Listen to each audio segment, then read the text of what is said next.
angomanye waje wakoje kachonje maji angomanye waje bwani waji kachonje maji waje wakoje kachonje maji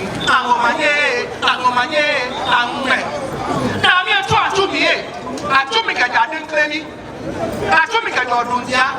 atumi ka jonyasana atumi ka jopeye atumi ka je amasama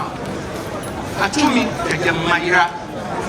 ameka makanya ka moye nyabake ashanteme konyeme nyabake ameka ka ni takiti abo tuluni je nyoake ya disa fle kokwa kenke lake la disa fle kokwa ame kenke lake biasuma kome bejile ame kenke lake eta waiba negba kankan ye shoye e tonto jami ye oboka anai koyo e ke kase gbejigbe na bien wata tani amwako osukro de yewose bien ni wata akrama no ko yewose bien wata na wonu tulu kojo yela yewose chiwo amekan kanya ke na wona mia anu ame yewose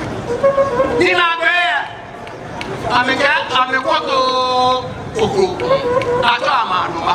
amekan ni kacha ke akoba na sueno amekan lake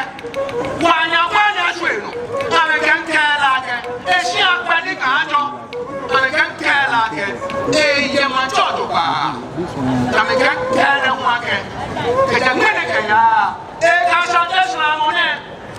ba fi to man pa koto mlimbo dini kanya ke